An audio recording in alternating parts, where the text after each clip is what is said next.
Hello, Friendly Man here once again, and I'm here to do some more live chess games with you. And so, last time I had 5 minutes and 5 seconds. That got the game to 6 minutes. That got the game to 16 minutes, I meant to say. So because it was so long, I'm only going to do 5-minute games. So let's do this game here.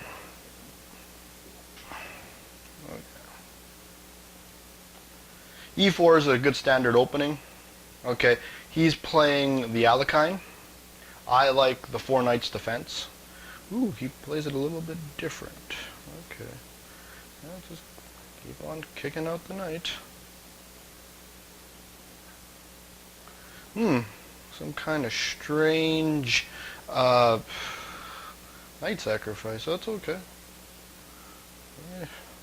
Why not?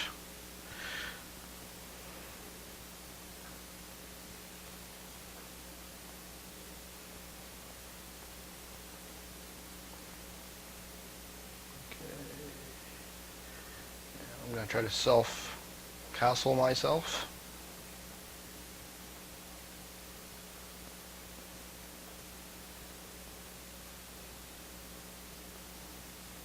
Okay, castled, so I'm pretty much safe. He's pretty open too. It's a good system to have.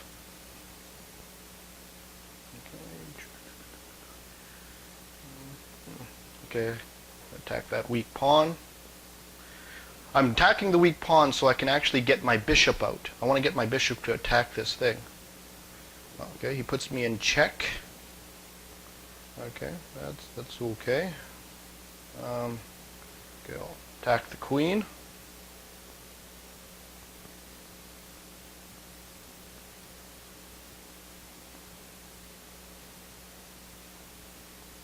Now he's threatening the checkmate. Okay, so I'm going to attack the queen again.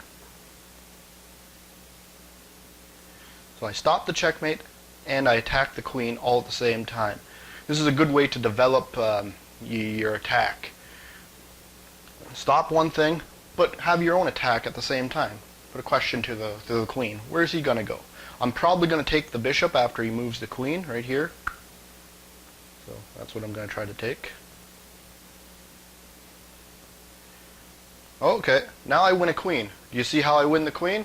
As I was just talking to you about it, I'm going to take the bishop, and he's probably going to resign.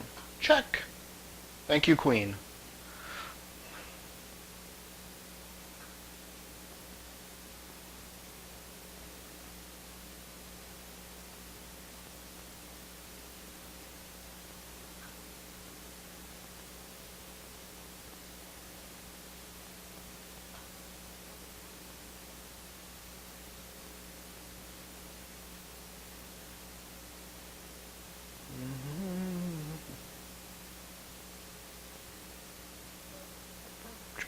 See if he trades off the knight.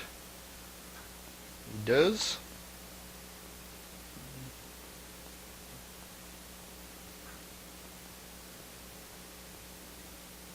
Oh, I win a rook now. Check. Oh, what's he gonna do?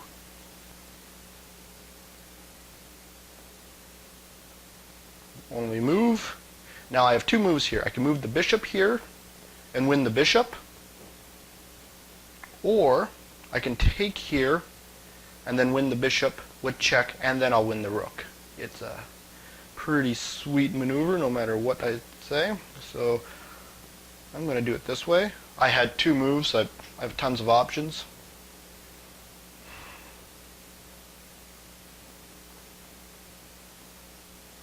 Okay, so now watch this little maneuver. I'm going to take the bishop, guard my queen, put him in check, and then I'll be able to snatch a rook for free. Watch this. Take, check. Anywhere he moves, he was going to lose a rook, but he saw that, so that's okay. Check. Now I save my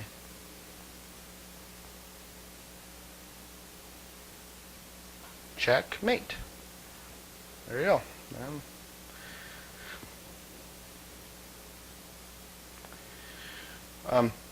This game wasn't too interesting. He made a lot of mistakes, and unfortunately I wish he was a little bit better of a player, but I'll see you next time. Thank you for watching my video.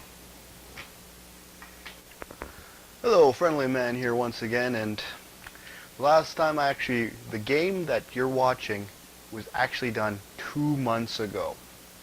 So it took me a while to analyze it. I had a ton of stuff I had to get done, and sorry that I took so long making another video. I was trying to get as much videos as I can, but I'm not doing as well. Okay, so I'm just going to go over the game, and I hope you enjoy. So let's check out this game. Okay, e4, knight f6. Now this is the Alekhine. He did play an opening. It's just I don't think he knew the opening very well. The standard Alekhine is like this.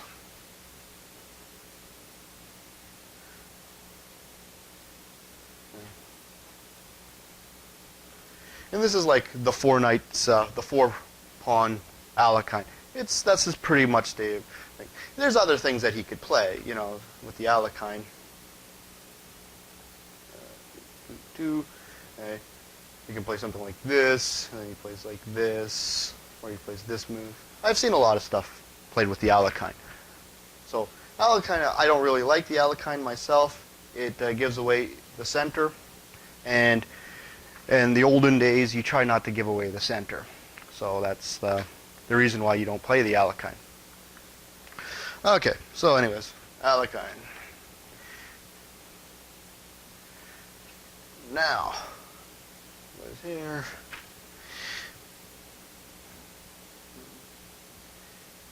Eve.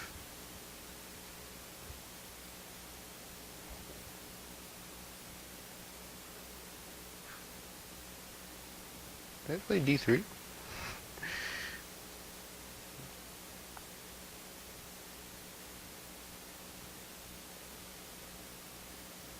Oh no, he didn't go there. Ah, that's the reason why. He went here. I should look at my sheet first before I start knowing things. Now, when this happened, I made a note inside my head. There's a thing called the Cochrane Gambit. This is actually what I want to show you. Like, this is a weird opening. Okay? This is called the Petrov. Okay? So, okay. What move is this? Okay. Okay. E4, E5. He attacks the pawn, he defends the pawn. Okay. Now, he takes here. And in some lines where he kicks out the thing here, and you can capture here. It's called the Cochrane's Gambit. And I thought he was playing something similar to the Cochrane's Gambit. But it doesn't look like he was trying to do the Cochrane's Gambit. Anyways. So, okay, Alekhine.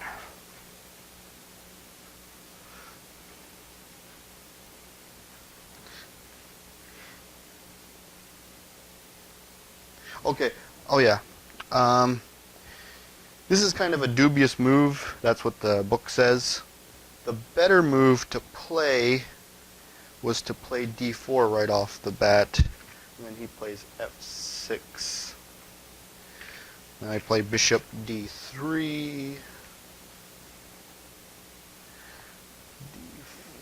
d5.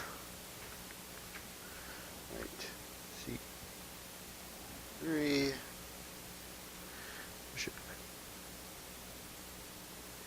d5. Queen f. And this is how you would play it. These are all the book moves.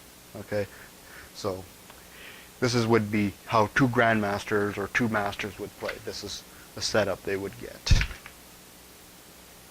Okay, So you can clearly see he didn't play it right.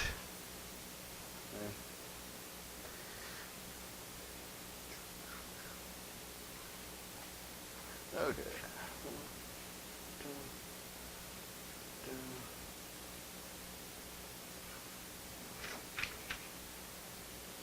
No, I didn't play it right. I should have said I don't play it right because I was supposed to play there. Okay.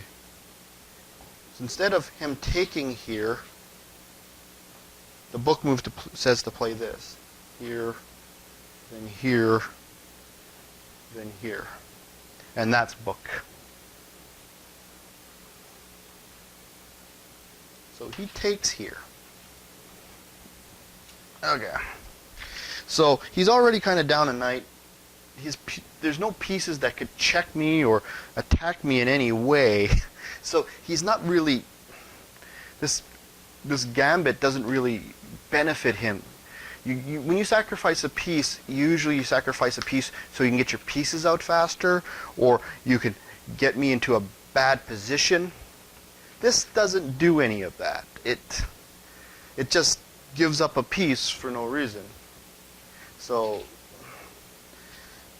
I don't mind moving my king and not having castling abilities to get a knight. That I'm going to be able to castle anyways because it's going to take him a lot of moves for him to start getting himself developed.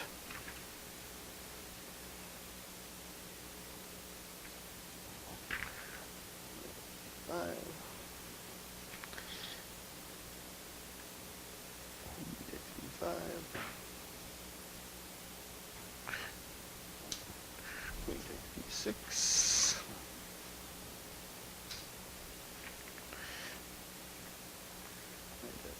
F3.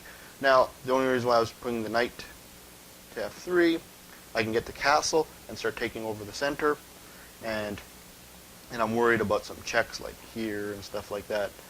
Okay. And if he can't check me here, because my knight's watching that square, okay, so that'll allow me to castle. So I just want to make sure I was able to castle in this position. If he did check me here or here, I would be able to move my pawn up, and that would be good for me.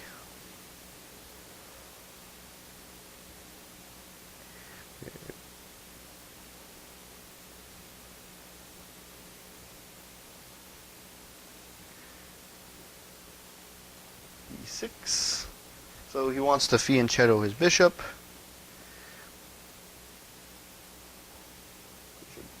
E2. I'm trying to get my rook out so I can castle manually. Okay. He fianchettos his bishop. Now he's putting pressure on that long diagonal. Just trying to castle.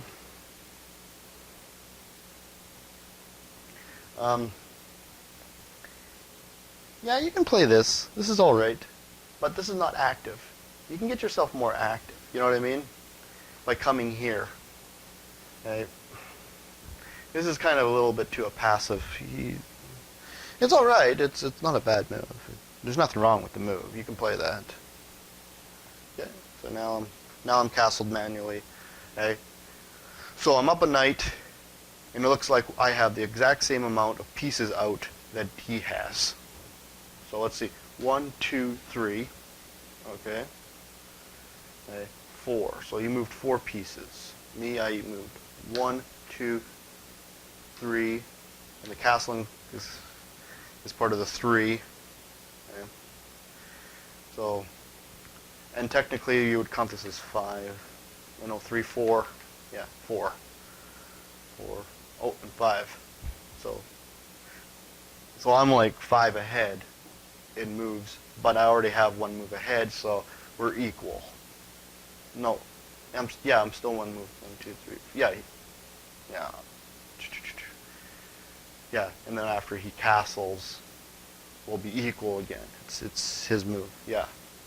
So I'm up a knight, and I have equaled the move count, even though I did a little bit of a long round of getting myself castled. So something to think about. You know, you just don't sacrifice a knight, because I'm still going to be, you know, the move count is still equal in this position. It's like, wow, okay, look at that. Equal move count, and I'm up a knight. I can't complain. Okay, I saw this, the fork, so I decided to go for the fork. Okay, he played queen c5 check. Okay. I'll get into that a little bit more, but he actually had the option of playing this. Now, I didn't see this in the game. I could have probably seen it. I'm not too sure if he played it. I would have been able to figure it out, I guess. I'm not too sure. I can't go here.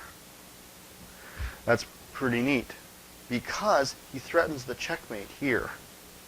He eyes my knight, and the mate's here. It's a nice tactic that he had. Okay, so he wins my knight that way.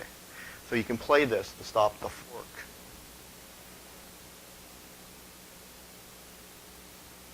Okay. So that was a little bit better for him to play that. Oh, if he played here, I could have played this. Oh. I could have played down here. And now my knight's capturing more of the center.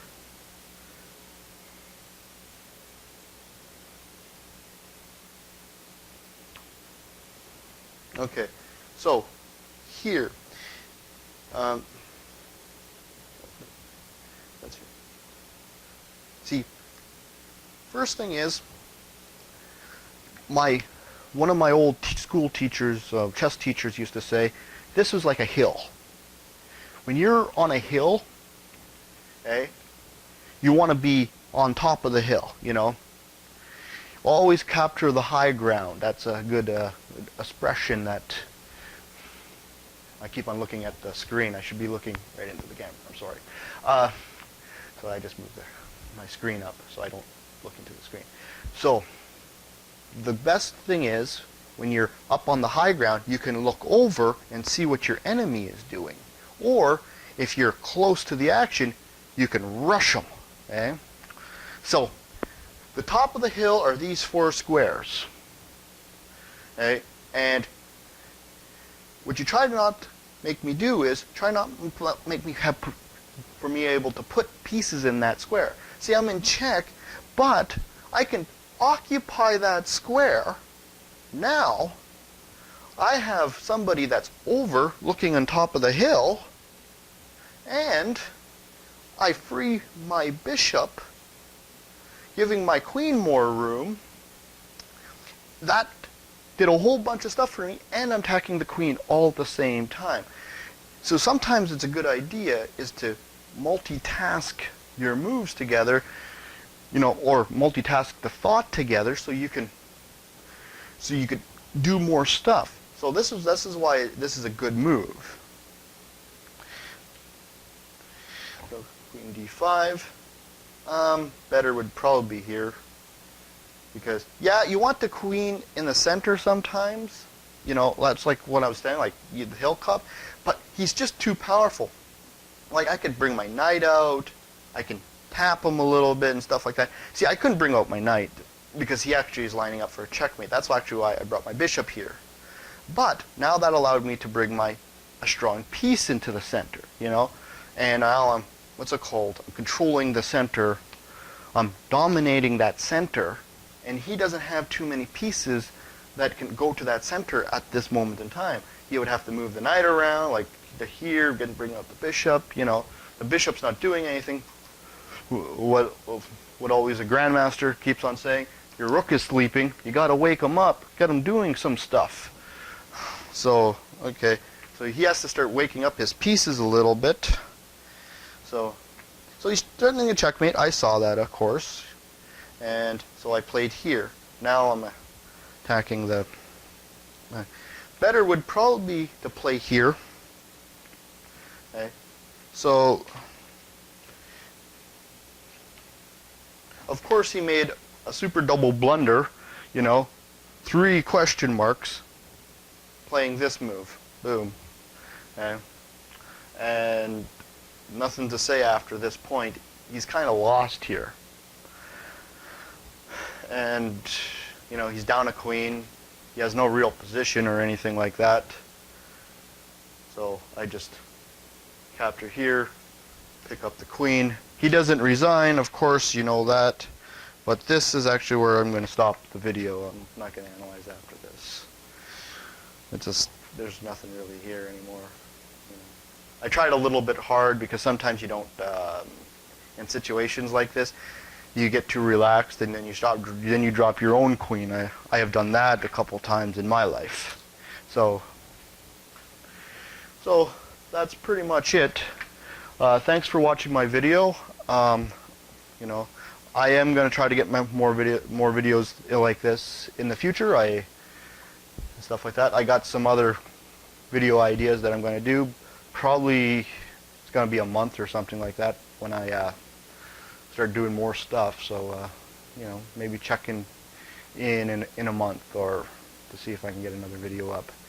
So there's some other videos at the end of this video, so go ahead and check that out, some of my own videos. So hope you enjoy, and thank you for watching.